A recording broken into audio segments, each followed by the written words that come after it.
Hello, it's Sunday, it's 8pm, and yes, welcome to The Business. I'm Trevor Merriden with the show that's essential listening for the West Herts business community. This week, The Business focuses on employment, the why, the when, the how of expanding your business. We have Chris Burgess of the HR department in the studio to advise us on the minefield of employment and people issues. Are you looking to understand more about the world of employment from any other angle? Then let's ask Clare Crux from the Employment and Placements team leader at the University of Hertfordshire. She's on our panel discussion after 8:30. Are you getting in the way of your own success? We look at the factors getting in the way of developing your business. And why is Michael O'Leary now telling the world to be nice to customers? Plus light bulb moments from leading local entrepreneurs, Jason Sammon and Cheryl Luzet. And of course I've got Vicky and Roma in the studio. Good evening, ladies. And I better do that again. Sorry. Good evening, ladies. Good evening. Sorry about that. And how are you? How are you today? Have you had a busy week? Yeah, good. Very good. I've just been up in Bedford surfing. So that was very exciting. Not terribly businessy, but great fun. And Roma, what's been in the news for you? Interestingly, there are some reforms which are aimed at helping SMEs who want to bid for government contracts coming into play. The Cabinet Office has announced a series of measures to make it easier for small businesses to work with public sector departments. A radical shake-up of government's procurement system is set to make it easier for smaller businesses to bid for and win public sector contracts. So all public sector contracts over £10,000 will be accessible from one single website, which will make it easier and simpler for smaller businesses to find the contracts currently out to tender. The new reforms also aim to ensure that the government's prompt payment promise extends across the whole supply chain. An anonymous complaints system will be introduced to name and shame companies who pay late, which is good news. The consultation period on the reforms opens now, and SMEs are encouraged to comment on the proposals over the next 4 weeks. The changes will be implemented by the end of the year.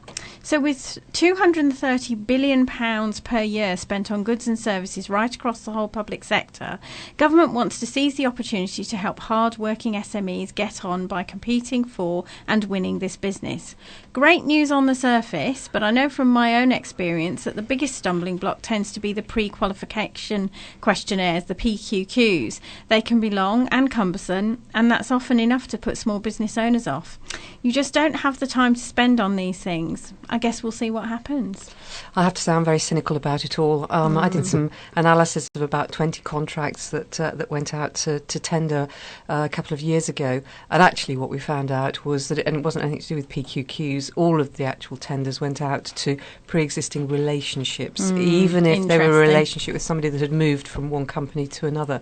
It was all about who you knew, not necessarily what you knew. So my recommendation, if you are going for tenders to those, is to actually find somebody who's already got a relationship and go through them in a subcontract, because that was the only way. 20 contracts went that way that we looked at. There wasn't one single one that had won it on its own merits cold. I went in my daily work for a pitch this week with a public sector organisation, and a lot of it was based around the scoring on references, and it seemed to be that even though we were asked to provide just a certain number of references, the team that was providing more references than actually asked for, sort of like a certain amount, was actually scoring more points, even though it wasn't actually asked for. There seems to be a for want of a better phrase, bottom covering sort of mentality in the scoring of these things. Yeah. And then what happened was we were told that we'd get a result within 24 hours of this, and we're still waiting for the result. This was on Monday, and now we're here almost at the following Monday. And the reason was that the procurement officer, who was supposed to be there at the scoring session, actually didn't turn up for 2 meetings in a row, and so it's holding up the whole of the process. And you wonder whether, really, sometimes this is almost like a business prevention unit sometimes. Sorry, I'm sounding a bit passionate here, but I've had recent personal experience of it. Yeah, no, some other very close mates of mine, they actually had been told that if their pitch wasn't in, and they already do work with a lot of the governmental bodies, if their pitch wasn't in and at a particular desk by a certain time, then they wouldn't be allowed to be considered. And so they flew back from holiday, which is with us, to get this on the right desk. Came back, and about, they were still on holiday with us a week later, phoned up to find out how it was going, and found that the woman hadn't even opened the envelope yet. Oh, and so it's cost to business, it's time to business, time out of out of a holiday. It's just shocking. However, let's hope that some good news might come out of that, Roma. We shall see. We certainly will. And Vicky, what's this about smiling? Well, you mentioned it earlier, but I was delighted and astonished to read this week that Michael O'Leary, the famously rude boss of Ryanair, had finally admitted that, and I quote, "we must be nicer to customers." Well, it was a bit of a shock to me, and I I picked my jaw off my chest. Of course, the turnaround came as a result of an extreme set of circumstances, and this was a ghastly situation where Tariq al-Sattar, the Dublin surgeon, who was flying back suddenly due to the death of his wife and children who were killed in that home fire in the Midlands. He was stopped at the airport, asked to pay £188 in order to change his flight. Now, set of absolutely horrendous circumstances, and finally Michael O'Leary's realised that it's damaging to Ryanair to have those sorts of things reported. So I'm delighted to say that he's changing his tune. About time too, their continuous history of appalling service, has led to their figures being way down. They've recently issued profit warnings, and no doubt their investors are very, very concerned. So, it just reminded me, how many times on the business do we shout about the value of great customer service? It doesn't matter how big you are, how much of a monopoly you have. If you don't look after people, they will eventually find someone else to do business with. Right. And, let's just remind ourselves of that all the time. Yeah, so right. I mean, I think there's a mistake here. O'Leary for years has been saying, well, our customer service can't be bad because people are staying with us, and yet every time you talk to someone says Ryanair, somebody rolls their eyes, and and it can't, and the fact is, it's this monopoly thing that you're talking about, isn't it? Is that eventually something will happen in the airline industry with deregulation or something, and they're really going to struggle. Despite what O'Leary sort of said this week, I would have thought. I think it's interesting with Ryanair. They managed to sew up certain routes that others didn't fly into, airports that were a little bit unusual, and so I think for a while because they had that monopoly, you had no choice unless you wanted to go with a scheduled airline, and then that was so much more expensive. And I think they lost sight of the fact that, as you say, it's not just about monopolising routes, it's about so much more, and that you can't just be nasty to customers. It has a backlash eventually. Yeah, I saw this article this week, which I thought I'd bring into the studio. And it's all about how many businesses don't get past beyond the 2-year mark. In fact, the vast majority don't, and those that do really struggle beyond the sort of sustaining themselves as a sort of one man or one woman band and actually growing. And this article was saying that there are actually 5 signs that you may be getting in the way of your own success, and how to move over and let yourself be the best you can be.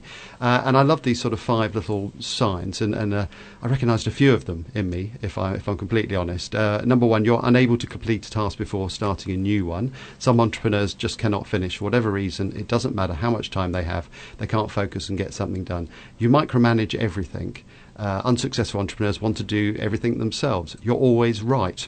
I am always right, of course. but I've noticed the author of the article says it noticed that it's difficult for some entrepreneurs to admit when they've made a mistake. You ask questions but don't really pay attention to the answers, and you always find reasons not to move forward.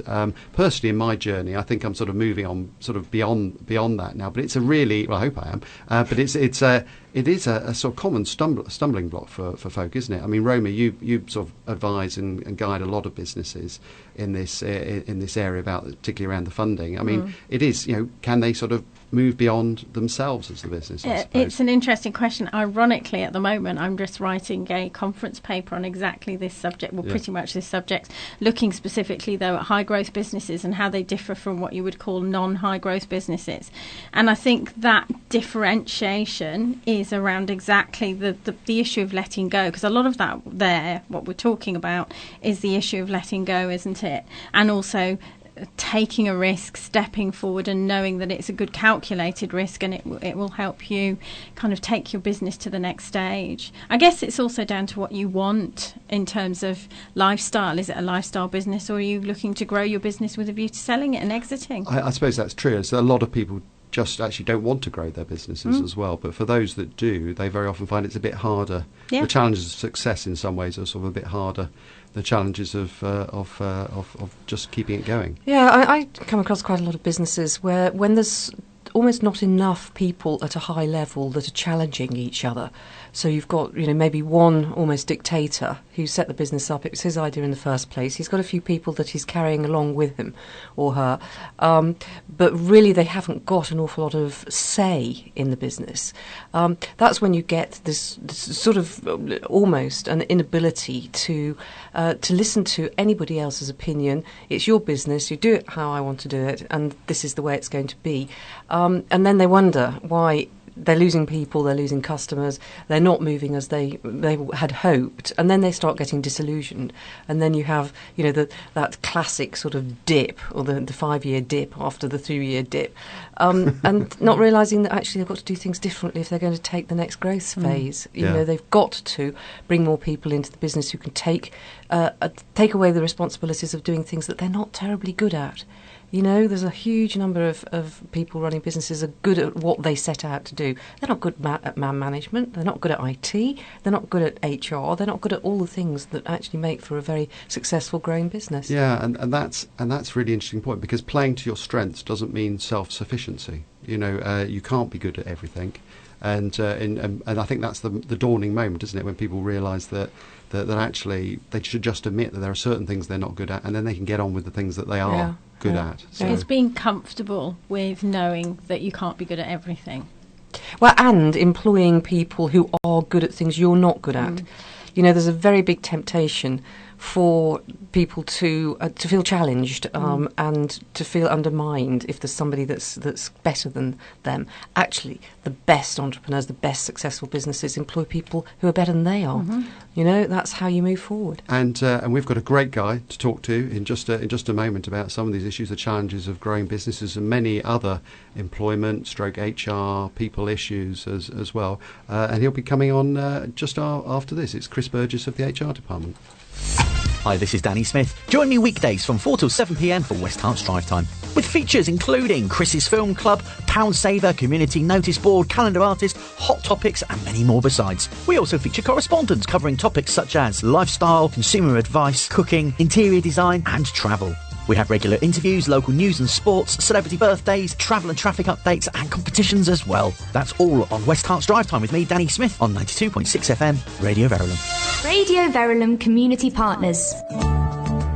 The St Albans District Talking Newspaper is a local charity which offers a free news service to people who are visually impaired. News is taken from the Herts Advertiser and is read and recorded onto cassette tapes and memory sticks, which are sent out each week. If you know someone who is visually impaired who might be interested, please ring Linda Randall on 01582 832275 for more information. For more on Radio Verulam Community Partners, go to radioverulam.com/community partners. Hi, this is Daryl. Can I invite you to join me for something different on your radio this coming Saturday? As well as the Andy Hour, we've got City Cultures, Community Life, Retro Radio, Everything 80s, Nothing But 90s, and so much more. Join me this coming Saturday between 1 and 4 on Radio Verulam 92.6 FM. You're listening to The Business on Radio Verulam. We're the voice of the local business community on 92.6 FM and on radioverulam.com. Welcome back to The Business. It's just gone 8:15 on Sunday evening. Of course, if you want to get in touch with any of these issues, you can, of course, contact us on Twitter at RVTheBusiness, email us on thebusiness@radioverulam.com, or you can go onto our Facebook page and you can get in touch with us a number of ways. We'd love to hear your views. We often hear your views sort of during the course of the show, and we'll read stuff out. But now, Vicky, we've got a special guest. Oh, we certainly have, and it's a great pleasure that I introduce Chris Burgess of the HR department. Welcome, Chris. Thank you, Vicky. I've got a feeling that the last time we met was during a rather boisterous rendition of Land of Hope and Glory. I was or hoping something you weren't going to like mention that, but there you go. Waving flags and all that, but the infamous St George's Day massacre, as I call it, at Stockwell House. That was a good while ago now. But I think that the HR department does what it says on the tin to a certain extent. But first of all, can you explain a little more exactly what you do, how you do it, and how long you've been doing it? Yes, well, the HR department was set up some 10 years ago now, and I've been running the business locally in the Herts and Beds area for the last 9 years. And we set ourselves up to provide an outsourced human resources service to small, medium-sized businesses. So businesses who face exactly the same employment issues as the large corporates do, but don't have their own in-house HR service. And the only options up until then were for them to spend a lot of money with a solicitor to get some legal advice. So what we do is provide them on a day-to-day human resources employment law advice service. And at the moment, we're hearing an awful lot in the news about the economy hotting up. Small to medium-sized enterprise are, the saving grace of the economy. Mm-hmm. And there's a lot of very, very positive vibes about growth within the SME market. So one would hope that over the next few months, years, that they're going to be growing, they're going to be building back and helping the economy rise. And that is almost certainly going to mean that they're going to have to look at their staffing issues. They're going to look at the way that they recruit and whether they need to recruit. So are there different types of ways that small companies should think about growing in terms of personnel? Oh, yeah. I mean, with everything, there's a whole host of ways they can actually grow their staff. A lot of small companies, particularly very, very small, will think about using friends and family, which is not without its pitfalls, I have to say. Sounds ghastly, actually. But they should be thinking about things like apprenticeships, the use of graduates, getting in contact with local universities, building relationships with the local universities to get graduates or undergrads in for training, using trainee sessions. As well as the traditional methods such as using the job centres and advertising, but I think apprentices is a real route forward for small businesses, because not only do they get someone in quite fresh, someone who's going through perhaps an MVQ in their field of activity, but they can also perhaps mould that individual into what works well for them as an organisation. And I think it's a hugely successful means of getting people into their business. It's certainly one of the areas that there's a lot of emphasis on, and I know Hertfordshire's particularly keen on this. Hertfordshire University is doing an awful lot of activity in terms of putting SMEs together with the university students. But one of the big problems for small businesses is the time it takes to train when you're trying to run a business and you're trying to do everything else. So when you're recommending taking on an apprentice, what's the first thing that those small businesses should do in terms of whether they go the apprenticeship route, whether they try to build people from within, or whether they get somebody that's already trained? I think one of the key things, and one of the big mistakes that a lot of SMEs will make, is they won't consider what the job actually is they've got. They won't consider what their ideal organisational structure is. So in the first instance, it's almost back to basics. What is our organisational structure? Where do we want to get to? What are the skills we're missing? Where are we going to be in 3, 4, 5 years' time, and what skills will we need then? Once they've got that, they can then actually look at what sort of jobs they've got, and they can decide whether an apprenticeship route is right for them. And they can take that time, and there's funding available for apprentices, so they can take that time. These apprentices get support at college and universities. And they can really mould them, as I said earlier, into being a real good employee for their business. And I think the other thing, companies that take on apprentices have noticed they get a lot of loyalty from apprentices because of the training they actually go through.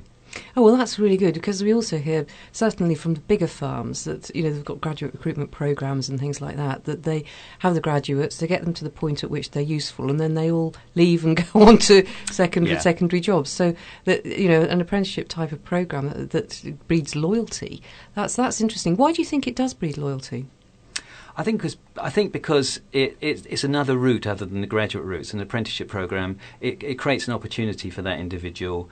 It's learning on the job. Every individual has their own style of learning. Those people who go off to university, they have a very academic approach to learning, which is fantastic. But some people just can't do that, and they need that on-the-job learning. They need to be able to sit in a sort of classroom type function, have hands-on learning, and then go back into the workplace and apply that.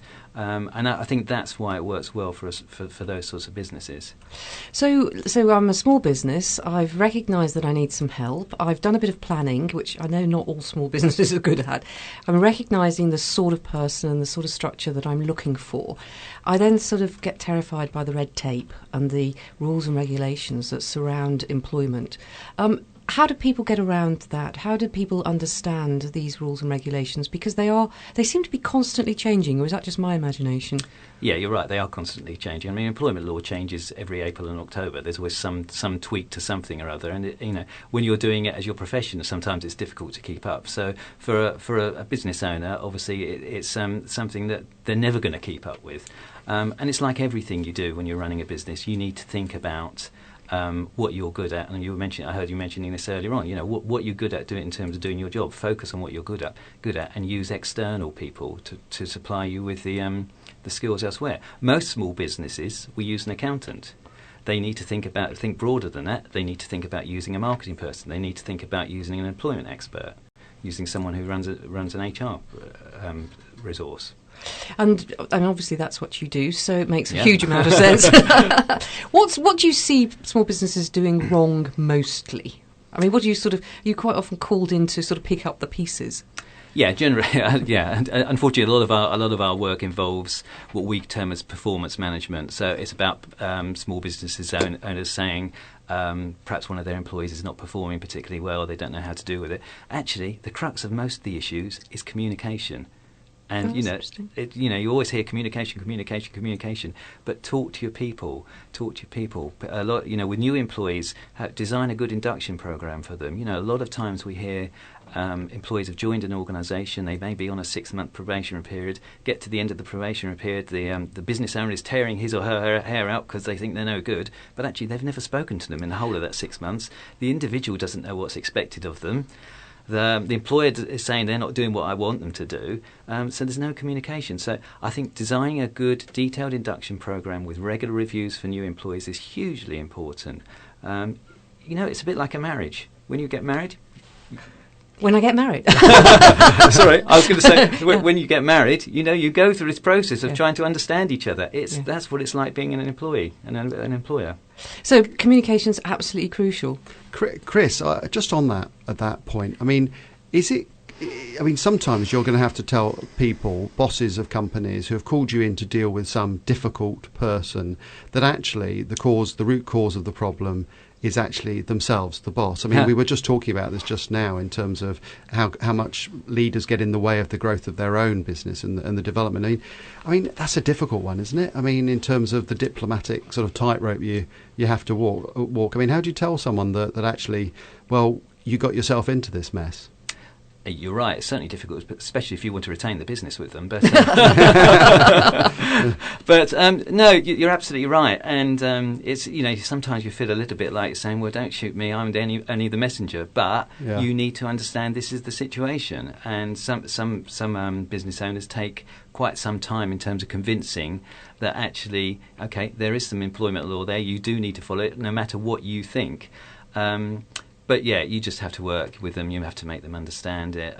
We spend a lot of time chatting things through, which is what any good HR manager would do anyway, is talk through the issues, making them understand that perhaps there's another route to deal with it. It's about finding solutions more than actually just sort of going down the single-minded route that perhaps the business owner wants to go down. I've come across quite a lot of small businesses that haven't even got job descriptions for their people. I'm not quite sure how you do a job when you don't quite know what you're supposed to be doing or how you recruit somebody. Is that something that you come across very often? Yeah. I mean, what I would say, though, Victoria, is that, clearly job descriptions aren't necessarily a legal requirement under employment legislation. They're not. But coming back to my earlier point is, how do you know what the job is you want someone to do unless you actually flesh it out? And it goes a bit further than just the job description, because once you've drawn up the job description, you then need to think about, well, what skills do I need and abilities do I need for someone to actually do this job? So you should really be moving on and drawing up a person specification for that.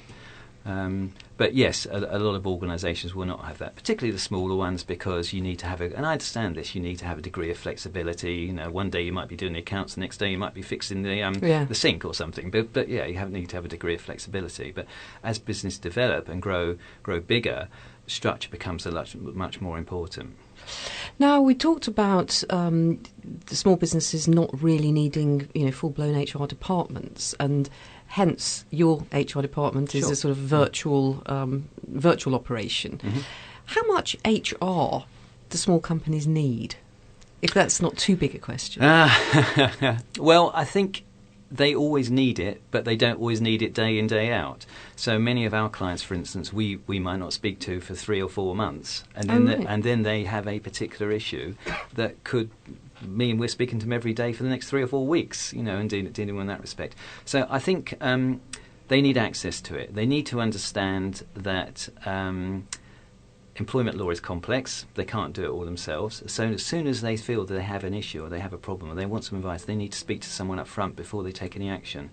A lot of the time, unfortunately, some of the business we've got is actually when people have ended up at tribunals. They've realised they've done it wrong, and now they need some advice going forward. The more foresighted will obviously contact us in the first instance. But it's recognising that you've got an issue and actually saying, well, I need some advice to deal with this now. In terms of the most interesting work for you to work on, I mean, we're just touching on that. Is prevention better than cure? Is the prevention side of stuff the stuff you'd enjoy working on, where the company hasn't got into trouble, isn't calling you in to haul itself out of some sort of mess? Is that the kind of work that you like the best? Well, we all like a good juicy case. Yeah.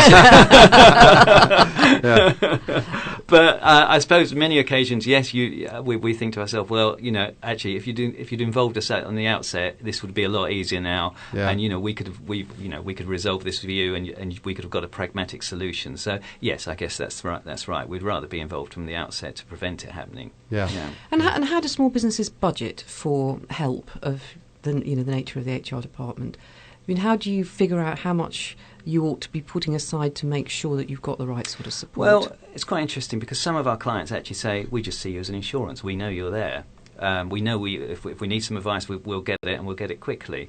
So you think about how much insurance you spend on a business for the various insurances. For a business with, say, 10 employees, it could cost £100 a month for unlimited HR advice. So it's not a huge amount of money.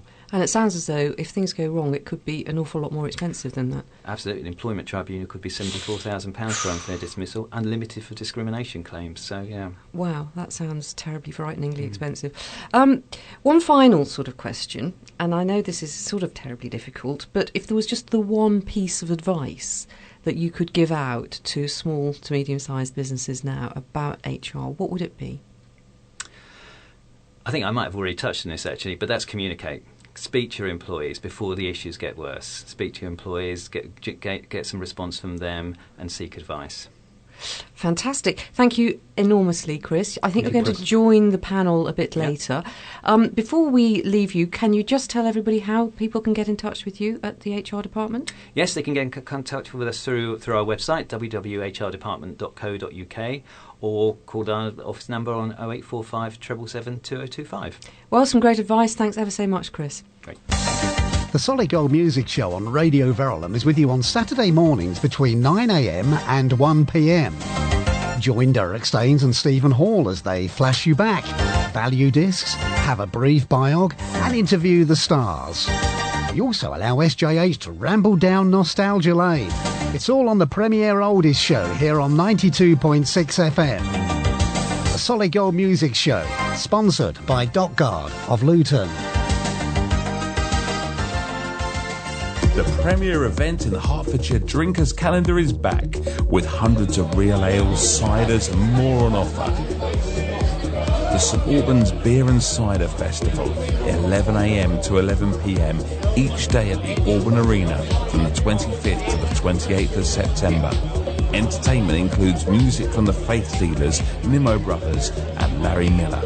For more details, see stalbansbeerfestival.org.uk.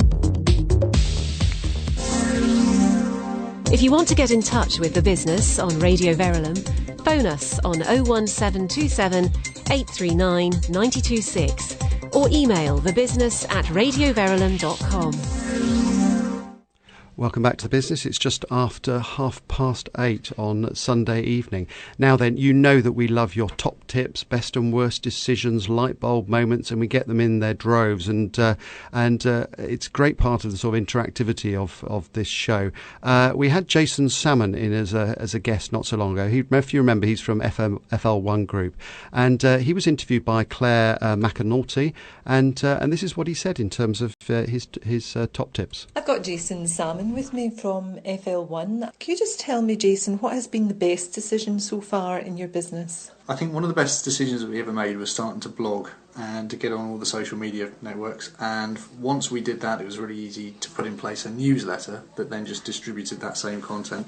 And that allowed us really cheaply and really effectively start building up a knowledge base of content that we can reuse. It helps us selling, it helps us save time, but it really helped us to communicate with our existing customers. So it's the one thing that we do that probably costs us the less, but it's in the most beneficial to our business. What would you say would be a decision that you'd regret, the one that you would call your worst decision?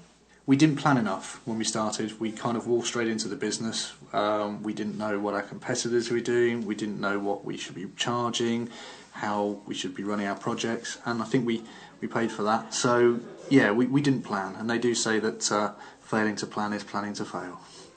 Would you say at one point you had a light bulb moment, a moment when everything seemed to fit into place, when you thought, yeah, this is the way we should be doing things? I suppose we've had a few. Yeah, one of the light bulb moments was about probably streamlining our business down and focusing on one tool set and building a whole strategy, a whole process around that. What we used to do was kind of take on anything and everything. And I think just streamlining down and being very clear about what we were offering and just specialising in that and modelling the whole business around that was probably one of the better things that we did. And that was a real light bulb moment in terms of why are we doing things the hard way? We can make life so much easier for ourselves. That was Jason Sammon with his light bulb moments. What are your light bulb moments? We'd really like to know. Tweet us at RV The Business, and we'd love to get in touch with you and hear us. Send in your recordings. We'd like to receive some more of those by that route, because the whole notion of this show is the interactivity with the audience and actually understanding and sort of getting out there in the community, understanding how people can pass on advice and share information every day, and that's exactly what we're going to do now, isn't it, Roma? It certainly is. We're into our usual panel discussion. I can't believe we're there already, but as ever, time goes so fast. So welcome back to our panel discussion session, Chris Burgess from the HR department. And I'd also like to introduce Clare Crux. Now, Clare is Employment and Placements Team Leader at the University of Hertfordshire. So hi, Clare. Hello. Maybe you'd like to take a moment to introduce what you and your team do at UH. Yeah, sure. Essentially, we're a team of employer-facing staff who are working really hard with both local and national employers and also the University of Hertfordshire students to put employers in touch with students and students in touch with employers. So we have a facility where employers can advertise vacancies to the University of Hertfordshire students, and then we will help students to apply for those vacancies and hopefully have a good match between them. Wow. And how long's the service been going?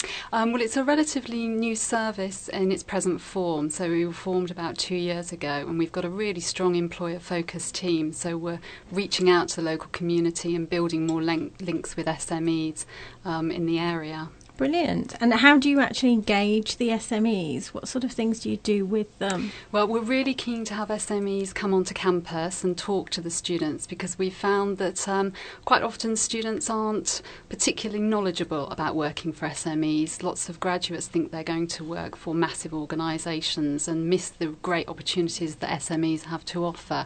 So we bring organisations onto campus, we encourage them to do presentations to our students, and we as a group also go out and network at local events so that we're making sure that we're spreading the word of the University of Hertfordshire students to SMEs. Brilliant. I mean, it's an interesting point, as you know, and I think our listeners know by now. In my real job, I work part-time as a lecturer at the university, teaching strategy at the business school to final year and postgrads. And interestingly, they're all going to work for big corporates in the city, basically. Yes. Everyone's going to go and work for a big corporate in the city, and they forget that there's a bigger picture out there. So it's good to hear that there's a service out Absolutely. I think they get quite blown away by the name of organisations and possibly the money that organisations are offering. Sometimes they have unrealistic expectations, and we just try to make sure that they see a wider range of employment opportunities rather than just the big nationals. Well, interestingly, our first story is actually about graduate recruitment. In fact, the story revolves around how to recruit the best graduates for small businesses, because bearing in mind, as I've just said, there's a danger that their perception is, I'm going to work for a big corporate. How do you as a small business encourage them to look at what you've got to offer? So SMEs are becoming popular among graduates. A recent piece of research showed the graduates that are seeking entry-level jobs, but without an HR department, how can small business owners go about recruiting? And maybe, again, we'll get a comment from Chris shortly as well. I'm sure you'll be able to help us with that question. In an anxious wait for signs of economic recovery, all eyes are on SMEs. Seen as the champions of UK growth, more and more are among the most optimistic about the future. But there are interesting barriers holding them back. Not access to funding, but finding the right staff. Research which polled SME leaders highlighted that the biggest barriers to growth were attracting employees with the right set of skills, finding talent in the local area, retaining employees and attracting top managerial talent, as well as ensuring that they have sufficient funds to take advantage of the opportunities that may arise. So there's little doubt that experience counts for a great deal, but graduates are surely our future, and young, eager individuals make ideal recruits, offering small businesses the opportunity to train and develop them for specific needs of their business. So, I'm a small business owner. Why should I recruit a graduate, and where do I begin? Maybe, Chris, you'd like to have a think about that question. Why should you recruit a graduate? I think, well, okay, probably the key question is where do I begin? I mean, obviously, as Claire's already said, there's a huge talent pool out there of graduates with incredible amount of knowledge. SMEs probably, in my experience, traditionally haven't thought about that. Their traditional approach might be to go to the job centre or go to a recruitment agency and spend a vast fortune at the recruitment agency to get someone in. What I believe they should be doing is they should be forging links, going out to talk to the local university, to talk to the University of Herts, and explain about their business and what they can do, and talk to people like Clare who may be able to sort of say, well, if this is your organisation, have you thought about taking these sorts of people, because we can help you here. The other thing I think they could be doing as well is looking to take people on placements. Placements, I think, are really successful. They give the employer an opportunity to provide some training to an individual and assess that individual. The individual goes back to university to continue their course, but at the end of their course, there might well be an opportunity within that employer. So I think it is about forging links, I think, and regrettably, a lot of SMEs are probably too busy to go to find out how I do that. Claire? Yeah, no, I mean, I absolutely agree. I think placements and short-term work experience opportunities are a really good way for SMEs to actually find out if the person that they've got with them in a temporary capacity could work for them full-time. In regards to forming links with the university, we're trying really hard to make it easy for SMEs to work with us. So we'll make sure that they've got a dedicated person that they can go to, that they can ask questions of, that will guide them through the process, because sometimes working with large organisations like universities can be a bit of a maze for SMEs, and they often don't have the time, or they think it's going to cost them money. We've got free resources that organisations can use to help them through the recruitment process. So, I think the main thing would be to find out what's going on in your local area, find out colleges, find out universities, and make sure that you use those resources that are on offer. So if I were looking to start recruiting, how would I get in touch with you? It's very easy. You can literally just go onto our website, and there's straight away on the front page of the University of Hertfordshire, there's a facility that says Business Services. You click on that link and it's everything that's on offer for businesses. So it's very, very easy to find us through, literally just doing 2 clicks on a website. And then there's a phone number there, and we're quite happy to talk to people in person, to go out and visit organisations and make sure that we guide them through the process. Okay. Sorry, I was just going to say, I think one of the problems with SMEs is making that leap of faith to be able to do that. And it's for some reason or other, their own internal barriers are blocking them doing that. And I was about to ask, actually, Chris, is that something that you can help SME business owners with, given the role that you have, the nature of your business? Do you provide advice and guidance? Well, we do provide advice and guidance. And funnily enough, talking to Clare before we came in today, I've already learned a lot more about the university services. And so that's something that I can now utilise with my clients in terms of, have you thought about this? It's a free resource, for goodness sake. Why do you want to spend 15% of someone's salary on a recruitment agency? When you can actually go to the university would like you to talk to the students as well about careers in HR. I think another thing that SMEs need to watch out for are local initiatives that are going on, both sort of nationally and locally. We've got a scheme at the moment where we've partnered with Santander, and there's actually funding for local businesses to take on a graduate for a 3-month period. We like to funding actually have on this some programme. money. Yeah, absolutely. So it's a case of finding out what's going on and how you can access some funding. And when you say there's funding, what does the funding cover? So what it is, it's a scheme that you can take a recent graduate for a 3-month period, and half of the cost, the wage to that student, is paid for by Santander, a quarter is paid for by the University of Hertfordshire, and the SME just pays a quarter. Wow. So if you base on the fact that we're recommending that they pay the graduate £1,000 a month, half of that is paid for by Santander. So that's fantastic. A small outlay for a really good resource for a 3-month period. And again, where would you find the information about that? All through the University of Hertfordshire. Again, you can click on the link for business services, but there are 25 of these opportunities that SMEs can have. So if anybody is interested, please just contact us and we'll do the rest. Claire, is that both the sort of joy and frustration in your work, in that there are these sorts of fantastic opportunities going on, but they're not either the companies themselves aren't talking enough about them, or the students aren't making the effort to find out about them? I know obviously that's part of your role, but is there a sort of is there a shortfall in one side or the other on the part of employers or students about becoming aware of these opportunities? I think it's on both sides, if we're honest. I do feel quite sorry sometimes for SMEs that they're not told enough about these opportunities. It's a massive maze of paperwork they have to go through to find things out. So, we've all got a part, the government has a part, universities and local organisations have a part to make sure that they're made aware. But also students sometimes aren't the most proactive of individuals, and they need a little bit of help to make sure that they're applying to the right kind of things. So, it can be very frustrating working with both groups, simply because they don't know what is out there on offer. Right, OK, well, we'll come back to the second part of our debate, our second question, right after these messages. Hi, I'm Kathy Weston. And I'm Lydia El Khoury. Join us every Thursday evening on The Parent Show for expert interviews, local information about caring for children in West Herts, and a What's On guide you just can't afford to miss. We're here every Thursday between 8 and 9 p.m. on Radio Verulam 92.6 FM. Don't forget to tune in! Pizza Express is celebrating the launch of its exciting new look restaurant in St Albans by offering 4 fabulous prizes of a meal for 2 to the value of £40. Listen out for our competition each morning during the week. This popular Pizza Express restaurant is situated at 11 Verulam Road, St Albans, and reopens on the 23rd of September. All the popular Pizza Express favourites will be available prepared on site using fresh ingredients. You're listening to The Business on Radio Verulam. We're the voice of the local business community on 92.6 FM and on radioverulam.com.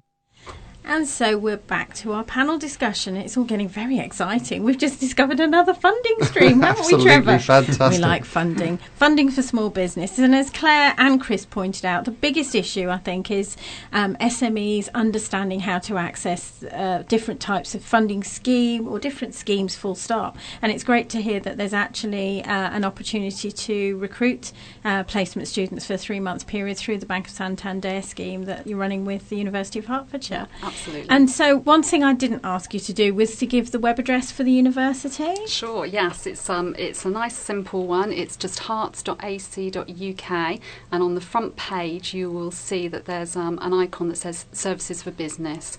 So you just click on there and it will take you through to either the Careers and Placement Service, or there's a whole range of services that local businesses can access, so they're all listed on there.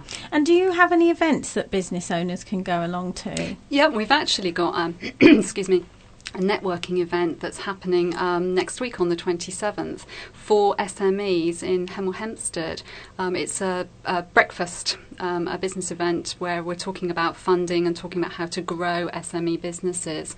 We've got about 48 to 50 local organisations signed up to come along already. But if anybody is interested, then there's still some spaces. And how do you find out, or how do you book onto that event? Again, through the link, if you just go to the University of Hertfordshire and click onto Business Services, you can make an inquiry there, and we'll make sure that you get the information that you need. Great. Well, have to make sure we have that on our little list of events at the end of the programme. Absolutely. Okay, so on to our second story. And whilst we're talking about employment, actually this one revolves around how many hours we spend in the office. Looking at a working week which is based around a 9 to 3 day, is that the best way to make a living? Is the question. Working 40 hours a week is fairly typical for full-time employees in the UK, but an independent think tank has called for that figure to be reduced to 30 hours. The New Economics Foundation said a shorter, more flexible working week would be good for workers, the environment and the economy. The 40-hour week is something which developed out of the Industrial Revolution, where workers were expected to work 12-hour days in shifts. By the mid-1980s, people seemed to be under pressure to work even longer to meet the demands of fast-paced business growth. Today we talk about work-life balance and flexible working patterns as we recognise the impact of the pressures of long hours. So do we need someone to tell us how many hours to work? And how feasible is a 30-hour week in the context of small business? Chris, you're a small business owner. What's your opinions of a 30-hour week? Difficult one, this, because I also read that piece of news last week, and what wasn't clear to me when that came out was, okay, if you're expecting someone to work a 30-hour week, or people are going to be working 30-hour weeks, are their wages going to be reduced accordingly? The problem is with that is that a lot of people need a full-time salary. Working 3/4 of it essentially, and only 3/4 of what they're currently earning is perhaps not going to be any good to them. No. So. But coming back to your original question, it's about how you design your organisation to a degree, and it is complex, and it's a big adjustment for employers to make. But it's not impossible to design it so that you have more staff working less hours. A lot has been said, and it very much depends on the job, but a lot has been said about, well, I just need that one person. I need John because I know John can do it. But maybe John and Mary can do it between them. It's. I'm not quite convinced how easy that's going to be to get to bring into place. Really, it's going to be a lot of work. Yeah. Claire? Well, the thing that occurred to me when I read that article was it's not necessarily about the hours that you work and the length of time you're doing it. It's about kind of working smarter and more efficiently. So there might be some remit in shortening the working week and actually getting people to work more efficiently, but for a shorter period of time. I'm sure we all have times when we're twiddling our thumbs and we could be more productive. You're right. And actually there used to be a phrase that we used to hear, when it's about your output, not your input. Yeah, absolutely. And it might focus people's minds. Yeah. If they say, well, I'm going to do the same job in 30 hours and I'll be out of here, they might focus their minds and become more efficient. Well, there are a few of us that would take that, I think. Absolutely. Yeah. Do we think that there's a responsibility for something like this to work? There's a responsibility on the part of those who do work sort of 9 to 3, because I've worked with people who have been utterly flexible. That they've realised that life doesn't stop, or business life doesn't stop at 3, and are prepared to sort of have a bit of give and take about the whole thing when there's something big on. And I've worked with people who are literally coat out of the door 3 o'clock. And it's replacing one form of rigidity, in working arrangements with another. I mean, surely the employees have a responsibility in all this. I think it's a very important and very interesting point, and it comes back to what Claire just mentioned, which is about quality, not quantity. Yeah. And as you rightly say, Trevor, there are times where you might have to work a bit longer because there's a project on the go and you want to make sure that it's completed appropriately, blah blah blah. I think when it comes to SMEs, it's always an interesting one. As a huge corporate, it's almost easier to get lost in the malaise of people, isn't it? When you've got a small business where maybe actually it's only the small business owner, it might be a one-man band, a sole trader, or it may be that they've only got 1 or 2 employees. It's so much more difficult, isn't it, to try and predict how many hours people work? I don't know. Chris, your thoughts on that? Yeah, I think you're right. I mean, the flexibility is difficult. And I mean, the other thing you've got to remember is we all go to work for different reasons. Some people go to work for a job, some people go to work for a career. And those people who go to work for a job, are perhaps not interested in working longer hours when it's needed. They're probably quite happy to do the 9 to 5 or whatever and then just go home and switch off. Nothing wrong with that at all. But those people who want a career are perhaps a little bit more flexible in terms of their approach. So I think, as I say earlier, I don't think it's a simple solution to it, really, to be honest. But, everyone now has a right to apply for flexible working. Yeah. Claire, last word from you? I think there's lessons to be learned from this. It's working effectively in other countries. Germany, the Netherlands has been quoted as places where it works really successfully. So maybe we need to just look at this a little bit further and not dismiss it before we've seen if it can work for us. Well, maybe we'll have to come back to this particular item at a later date and see how it's worked and whether anyone's adopted it. Well, absolutely. And in the meantime, Claire and Chris, thank you very much indeed. We're just going to play a quick clip now because we've had another top tip in the last sort of week or so. An interview by our very own Roma of Cheryl Luzet from of Wagada, and she talked to Cheryl about her top tips for business. I'm here with Cheryl Luzet from Wagada. Cheryl, briefly tell us what your business is about. Well, I help people to maximise their websites and get as many clients as they can from their websites. So I help them to get more traffic to their sites and also make their websites much more engaging, so sort of website copywriting. And also, once you've got people to your site, you want them to buy from you. So I help them to kind of improve their conversion rate and really push those clients right through to the point where they either get in touch with you or they purchase from you on the website. Okay, and you've certainly established your business very well, and you're doing very well too. So it'd be really interesting to know, what would you say was the light bulb moment for you as far as your company was concerned? I think for me it was when I discovered how powerful networking is. When I first set my business up, I didn't really know, how I was going to go about marketing it in the local area. And I think it would have been very easy for me to kind of focus purely on online marketing. But actually I started doing sort of local networking, and I found it really, really powerful, gaining contacts with the local community, other business people, and just really sort of learning from them as well, because I was very new to the business world, having my own business, so it was really useful for me to have those contacts and have that support network around me. So with that in mind, what would you say your top tip for business would be? I think my top tip for business would be, well, 2 things really. I think you need to be making sure that you do market yourself locally. If you are a local-based business, a consultant, that sort of thing, it's very, very helpful to know local businesses and kind of be known in the local area. But also make sure that you're getting as much as you can out of your website. A lot of people set a website up and then just kind of think, right, I'm done, people will find me. But actually, it's always work in progress. You need to constantly be adding new content. You need to be thinking of ways that you can promote your website. You need to be contacting other businesses to see if they can feature your site on their website, building up your profile online. It's a really, really powerful way to get your name out there. So what then would you also say your best decision was? I think my best decision was probably to start networking. I think that was probably my best decision. That was a real winner then, wasn't it? Yes, it was. Yeah, it was very powerful for my business, definitely. Okay, and a worse decision or something you would do differently? The only thing that I've done that I kind of think, it didn't really work, was trying to think of new ways to market my business. I collaborated with another company, and we decided to buy a list of names that we were going to sort of approach. And the whole experience, really, we just found it a little bit of a waste of time. I think in retrospect, there are better ways to get in contact with people these days through social networking than kind of cold calling people or, cold emailing them like that. I think you can get a better response rate communicating them through social media and sort of meeting them in networking meetings locally as well.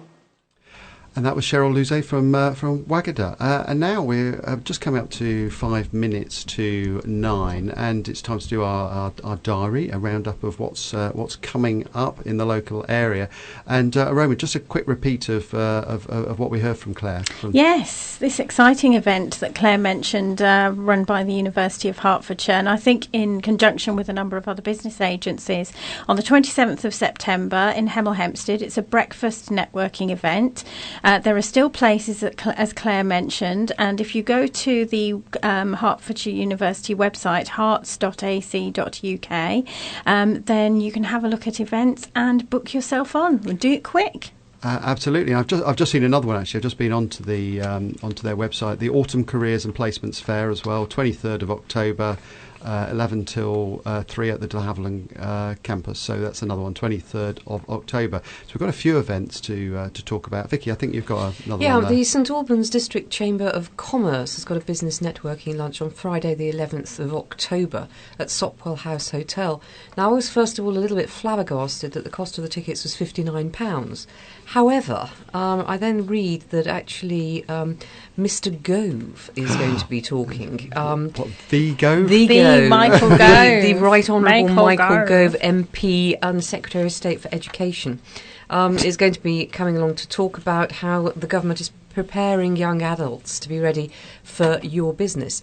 So if you're interested in developing the next generation of business leaders and you're prepared to pay £59 to throw some rotten eggs at him, then please go along to Sopwell House Hotel, Friday the 11th of October. My guess is you'll need to book, and probably book well in advance.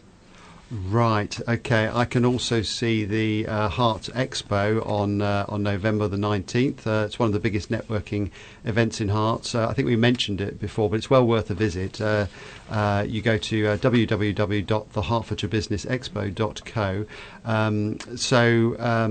If you want to find out more about that, then I'd say go to that website. And the reminder of that date again, which I've just lost for a second, is November the 19th. Are there any others, Roma? There is. There's one on the 26th of September, so the day before the University of Hertfordshire event, at the Biopark in Welwyn Garden City. 7:30 a.m. to 9 a.m. is Exporting for Me. Alan Fullerton from UK Trade and Investment is going to be speaking, giving advice and guidance to small businesses. We've had members of UK Trade and Investment with us on many occasions, haven't we? And they're looking at two of the most important and largest export markets, Germany and the USA. So you can book yourself onto the event. It's £17 per person if you're a member. I think it's a chamber event again. Or for non-members, it's £21. Yeah. And if all of those are a little bit too steep, a little bit too highbrow, and you want to just do a bit of local networking, then have a look at the Hearts Business Buzzers. There's definitely one near you. They're in Harpenden, St Albans, Hemel, Stevenage, etc. To find your closest, visit www.businessindependent.co.uk. Look at their events calendar. Or if you're just looking for other networking events, then visit findnetworkingevents.com, put in Hertfordshire, and there are loads to choose from. Absolutely, and we're just coming up to the end of our show now. So with a big thank you to Roma. Thank you, Roma. And a big thank you to Vicky. Thank you, Vicky. And it's a great pleasure, Trevor. Absolutely. And a thank you to Trevor. Thank you. Yeah. And a thank you to Clare, and a thank you to Chris as well. So it's good night from all of us, and we'll see you all very soon.